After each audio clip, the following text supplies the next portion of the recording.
e sai jogando. Lance individual, arrumou pro Arrascaeta, bateu Gabriel! Gol! Sabe de quem?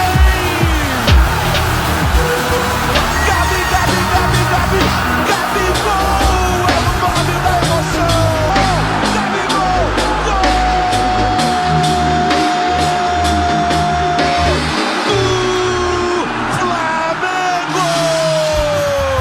O Flamengo teve grandes momentos quando tinha Diego, Gerson. Diego organizando saída de bola e isso está claramente sendo um problema. Eu acho, inclusive, que a escolha de usar o Arão no meio hoje tem muito a ver com isso.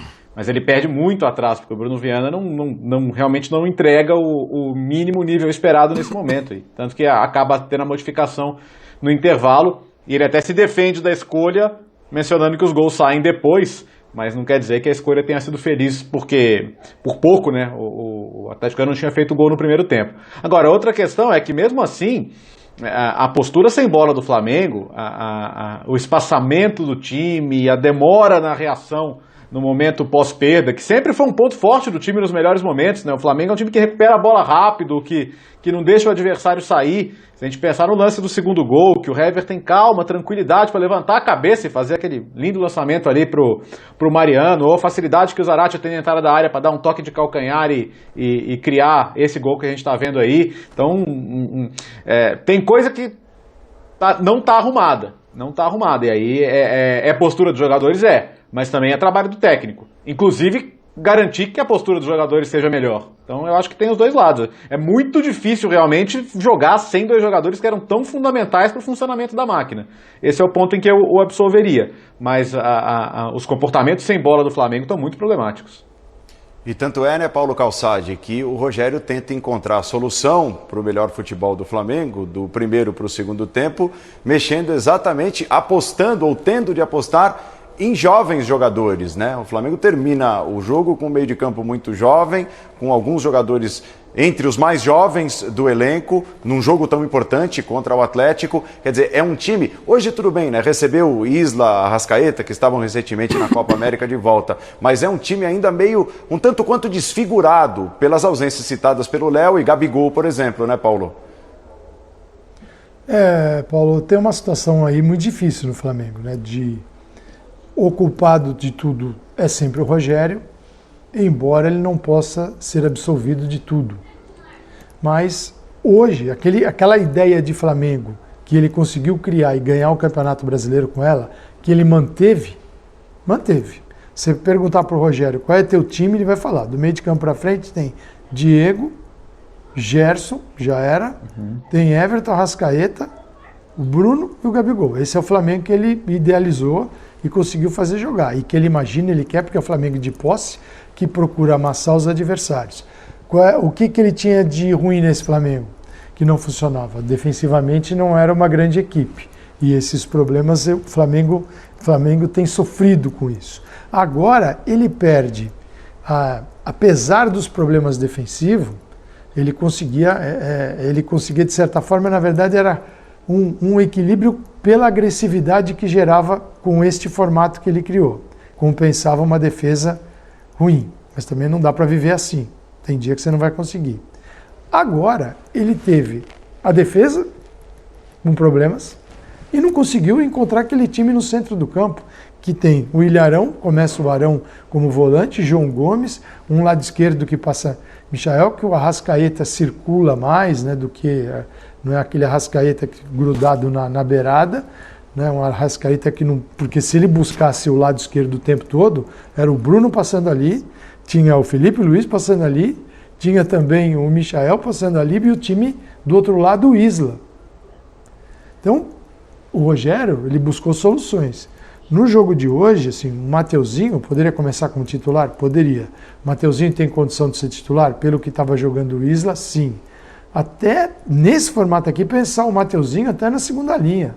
Ele não vai ser o Everton, ele não vai ser o jogador do 1 contra 1, mas ele pode ser um jogador que entende um pouco daquele corredor e o Flamengo se equilibrar um pouquinho mais. Pode. Agora, esses problemas vão conviver com o Rogério. Quando ele tiver o Flamengo ideal, a gente conversou muito isso, eu, o Birner, ontem. comparando a Palmeiras. Palmeiras, você não sabe como joga, mas todas as formas, ele já ganhou num formato e agora está se construindo outro.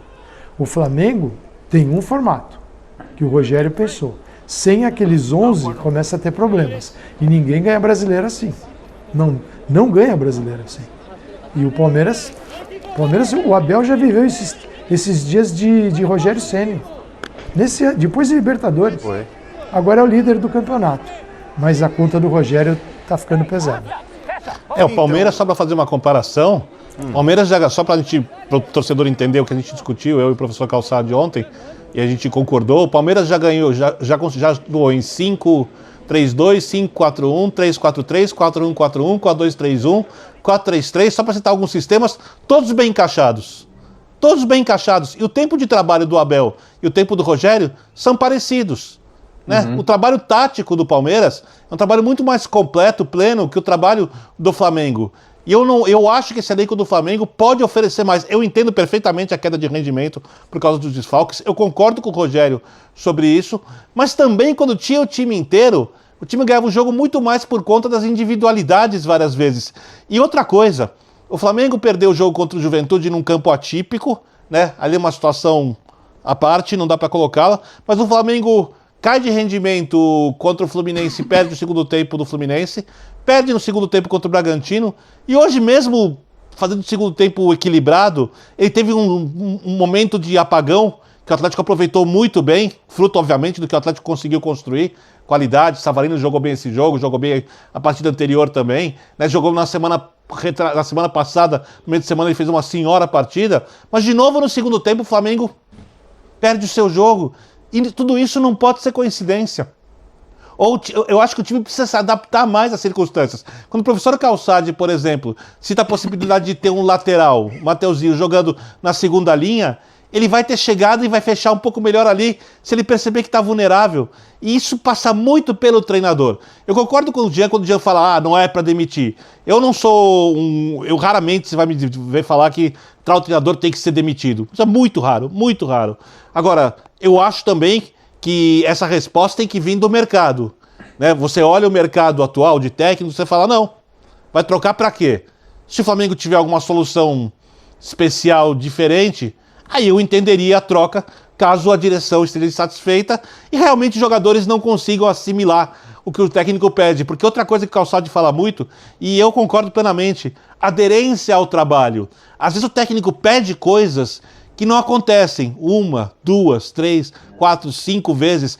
Até quando vai isso? Então, você espera, por exemplo, do Flamengo um grande crescimento de agora em diante? Ou porque o Flamengo vá na próxima rodada jogar melhor e evoluir?